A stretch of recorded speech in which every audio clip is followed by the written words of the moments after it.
سعودی عرب سے کسی نے کہا ہے میں پاکستانی ہوں اور فقہ حنفی کو ماننے والا ہوں، لیکن یہاں امام صاحب حنبلی ہیں، کیا ایک فقہ کا ماننے والا دوسرے فقہ کو ماننے والے کے پیچھے نماز پڑھ سکتا ہے؟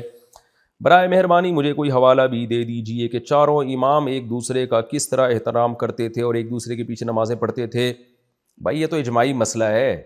اس میں حوالوں کی کیا ضرورت ہے؟ حوالے تو وہاں ہوتے ہیں جہاں اختلاف ہوتا ہے۔ تو صدیوں سے امت میں ایسے ہی ہوتا آ رہا ہے کہ ایک فقہ کو ماننے والے دوسرے فقہ کے پیچھے نمازیں پڑھتے ہیں، کیونکہ یہ چاروں اہل سنت والجماعت کے امام ہیں۔ اہل سنت والجماعت کا مطلب یہ ہے کیا ہے کہ ان چاروں اماموں نے جو تحقیق کی، ابو حنیفہ، مالک، شافعی، احمد بن حنبل، انہوں نے قرآن، حدیث اور اجماع صحابہ یا صحابہ، اجماع نہ بھی ہو تو کسی نے کسی صحابی کو فالو کیا، کسی نے کسی صحابی کو، تو ان کا جو ماخذ ہے شریعت کا وہ برحق ہے، یعنی قرآن ہے، حدیث ہے اور صحابہ۔ تو کسی نے بھی قرآن، حدیث اور صحابہ سے ہٹنے کی کوشش نہیں کی۔ آج کل کے جو اسکالرز آ رہے ہیں وہ اپنی مرضی کی قرآن و حدیث کی تشریحات کر رہے ہوتے ہیں، تو انہوں نے ایسا نہیں کیا، انہوں نے قرآن، حدیث اور صحابہ اس کو فالو کیا۔ اس لیے یہ اہل سنت والجماعت، کیونکہ نبی صلی اللہ علیہ وسلم نے جو جنتی فرقہ بتایا تھا اس کی علامت آپ نے بتائی ما انا علیہ و اصحابی، جو قرآن کی وہ تشریح کرے گا جو مجھ سے ثابت ہو، اور میری وہ تشریح کرے گا جو صحابہ سے ثابت ہو۔ یہ تین چیزیں ملائیں گے تو جو ہے وہ اسلام بنتا ہے، یعنی تین چیزوں کے مجموعے کا نام ہے اسلام کے احکام، کہ قرآن، حدیث اور وہ تشریح جو صحابہ جس کو مانتے ہوں۔ تو یہ چاروں اماموں نے، پھر اس کے بعد ان میں کچھ ظاہر اختلاف بھی ہوا، وہ تو صحابہ کرام میں بھی تشریح میں اختلاف تھا، تو جیسے صحابہ کرام ایک دوسرے کے پیچھے اس اختلاف کے باوجود نماز پڑھتے تھے، تو یہ چاروں امام کبھی ماننے والے ہمیشہ سے پڑھتے آ رہے ہیں۔ اس کی ایک دلیل سب سے بڑی یہ کہ دیکھو 1400 سال سے لوگ حج کرنے جا رہے ہیں نا،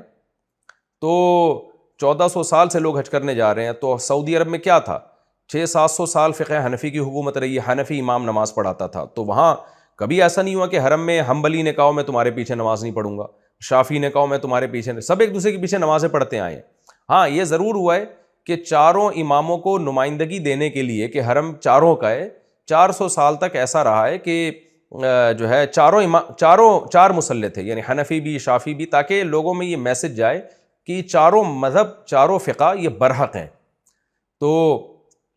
لیکن نمازیں سب ایک دوسرے کے پیچھے پڑھتے رہے ہیں، اور اگر کسی نے نہیں پڑھی ہے تو غلط کیا ہے، اس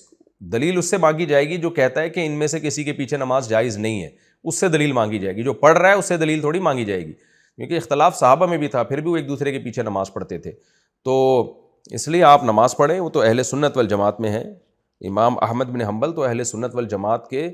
بہت بڑے امام ہیں اور امام بخاری کے استاذوں میں سے ہیں، تو پوری امت کا اجماع ہے، جو کہے کہ یہ غلط ہے اس سے دلیل مانگی جائے گی کہ آپ کے پاس کیا دلیل ہے کہ ایک دوسرے کے پیچھے نماز نہیں پڑھی جائے گی۔ اور چاروں اماموں سے ایک دوسرے کی تعریفیں منقول ہیں، کتابیں بھری ہوئی ہیں اس میں۔ امام شافعی فرماتے ہیں الناس عیال ابی حنیفہ فی الفقہ، لوگ فقہ سمجھنے میں، فقہ کہتے ہیں قرآن و حدیث سے جو احکام کا علم ہے، جائز ناجائز، تو امام شافعی فرماتے ہیں لوگ اس میں ابو حنیفہ کے محتاج ہیں۔ یہ بڑا مشہور قول ہے امام شافعی کا۔ امام ابو حنیفہ کے شاگرد تھے امام محمد، امام شافعی نے ان کی تعریف میں اتنا کچھ لکھا ہے کہ وہ جمع کرنا مشکل ہے، اتنی تعریفیں کی ہیں اپنے استاذ، حالانکہ وہ استاذ تو حنفی تھے، تو امام شافعی جو شاگرد ہیں وہ شافعی تھے، یعنی ان کے تو فقہ شافعی ان سے چلا ہے۔ پھر امام شافعی کے شاگرد ہیں امام احمد ابن حنبل، ان کا الگ فقہ ہے، لیکن امام احمد بن حنبل امام شافعی کی بھی تعریف کرتے ہیں، امام ابو حنیفہ کی بھی تعریف کرتے ہیں، اور صاحبین یعنی امام ابو یوسف اور امام محمد کی بھی تعریف کرتے ہیں، اور امام مالک کی تعریفوں پر تو سارے جمع ہیں۔ تو ہاں فروعی نوعیت کا اختلاف ہے، وہ صحابہ میں بھی تھا۔